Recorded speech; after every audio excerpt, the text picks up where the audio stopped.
গেল কয়েকদিনের উত্তেজনার পর আজ অনেকটাই স্বাভাবিক লালমনিরহাটের দহগ্রাম, নওগাঁয় বস্তাবর এবং চাঁপাইনবাবগঞ্জের চৌকা সীমান্ত ঘেঁষা জমিতে কাজ করতে পারছেন কৃষকরা। অনেকটা স্বাভাবিকভাবে চলাফেরা করতে পারছেন তারা। তবে নজরদারি অব্যাহত রেখেছে বর্ডার গার্ড বাংলাদেশ বিজিবি। সীমান্তের শূন্য রেখাতে বিএসএফ কাঁটাতারের বেড়া নির্মাণ করায় দেখা দিয়েছিল উত্তেজনা।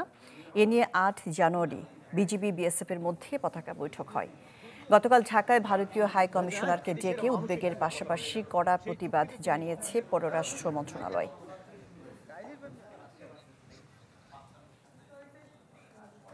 একনল হ্যান্ড ওয়াশ 100% প্যারাবেন ফ্রি, তাই নিরাপদ হাতের জন্য আস্থা রাখুন। চাঁপাইনবাবগঞ্জ এবং লালমনিরহাটের সীমান্ত পরিস্থিতি নিয়ে সবশেষ খবরাখবর জানাতে আমাদের সাথে যুক্ত হচ্ছেন সহকর্মীরা। প্রথমেই যাচ্ছি চাঁপাইনবাবগঞ্জ থেকে যুক্ত হচ্ছেন আনোয়ার হোসেন। যেমনটি খবরে বলছিলাম যে এখনকার পরিস্থিতি মোটামুটি স্বাভাবিক আছে, তারপর আপনার কাছ থেকে জানতে চাচ্ছি এখন চাঁপাইনবাবগঞ্জের সীমান্ত পরিস্থিতি কেমন? হ্যাঁ শাহনাজ, আপনি জানেন যে কোনো ধরনের আলোচনা ছাড়াই এবং আন্তর্জাতিক সীমান্ত আইন লঙ্ঘন করে বিএসএফ চাঁপাইনবাবগঞ্জের চোকা সীমান্তের শূন্যরেখা থেকে ১০০ গজ অভ্যন্তরে তারা কাঁটাতারের বেড়া নির্মাণের উদ্যোগ নেয় এবং কার্যক্রম শুরু হলে এটিতে বিজিবি বাধা দেয়। এরপরেই দুই সীমান্তে উত্তেজনা শুরু হয় এবং আমরা গত ৩ দিন ধরে লক্ষ্য করেছি যে বর্তমানে যে পরিস্থিতি সেটি কিন্তু স্বাভাবিক রয়েছে এবং গত ৮ তারিখ পতাকা বৈঠকের পরই উত্তেজনা প্রশমিত হয় এবং সীমান্ত এলাকার পরিবেশ স্বাভাবিক হতে শুরু করে এবং আমরা গত কয়েকদিন সীমান্ত এলাকায় পর্যবেক্ষণ করেছি এবং সে সাথে স্থানীয় যারা জনগণ রয়েছে তাদের সাথে কথা বলেছি। তারা যেমনটি জানিয়েছেন যে এই মুহূর্তে সীমান্তে কোনো ধরনের কোনো আতঙ্ক নেই এবং পরিস্থিতি দিন দিন উন্নতি হচ্ছে। এর পাশাপাশি তারা মাঠে স্বাভাবিক কার্যক্রমও করছে। আজকেও আমরা সকাল থেকে সীমান্ত এলাকায় রয়েছি এবং দেখেছি যে স্থানীয় জনগণ বা কৃষক যারা রয়েছে তারা সীমান্তে স্বাভাবিক তাদের যে কার্যক্রম সেটি তারা চালিয়ে যাচ্ছে এবং তারা জানিয়েছেন যে তাদের মধ্যে এই মুহূর্তে কোনো ধরনের উদ্বেগ, উৎকণ্ঠা বা আতঙ্কের কিছু নেই।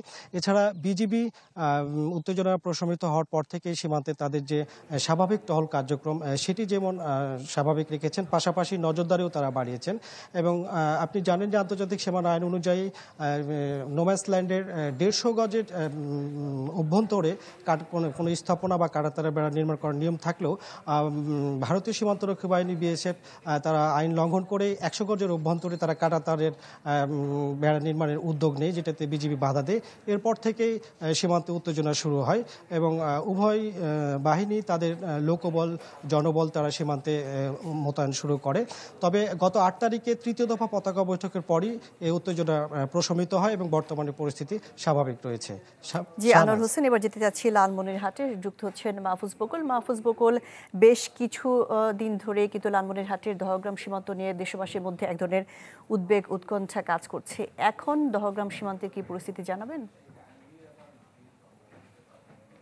শাহনাজ, এখন কিন্তু লালমনিরহাটের দহগ্রামে উত্তেজনা, উদ্বেগ এটি কিন্তু কমছে। মানুষের মধ্যে ধীরে ধীরে স্বস্তি ফিরে আসছে সীমান্তবাসীর মাঝে। সীমান্তবাসী যেটি বলছেন যে গত শুক্রবারে যেটি ঘটনা, কাঁটাতারের বেড়া নির্মাণকে কেন্দ্র করে দুই দেশের সীমান্তরক্ষী বাহিনীর উত্তেজনা, পাশাপাশি উদ্বেগজনক যে বিষয়টি বেসামরিক লোকজন দুই দেশে জড়িয়ে পড়ছিলেন এই ঘটনায় বেসামরিক লোকদের মাঝে যে কোনো প্রকার সহিংস ঘটনা ঘটে যাওয়ার একটা শঙ্কা তৈরি হয়েছিল, সেটি কিন্তু আস্তে আস্তে কমছে। যেহেতু দুই দেশ রাষ্ট্রীয় পর্যায়ে পদক্ষেপ নিচ্ছে, বাংলাদেশ রাষ্ট্রীয় পর্যায়ে প্রতিবাদ জানিয়েছে দূতকে ডেকে, সেক্ষেত্রে কিছুটা স্বস্তি ফিরে আসছে। তবে সীমান্তবাসী বারবার একটি কথা বলছিলেন যে বিএসএফ কাঁটাতারের বেড়া নির্মাণ করুক, সেটি যেন আন্তর্জাতিক আইন মেনে নির্মাণ করা হয় এবং পাশাপাশি তারা যেটি বলছিলেন যে সেই ৪৭-এর পর ৭১-এর পরের ইতিহাস, তারা যেটি বলছিলেন যে যখন কাঁটাতারের বেড়া ছিল না, তারা কিন্তু বাংলাদেশ এবং ভারতের যে সীমান্তবাসী তারা কিন্তু মিলেমিশে ছিল। তারা পাশাপাশি সীমান্ত এলাকায় তাদের যে জমি জমা রয়েছে সেগুলো আবাদ করছিল এবং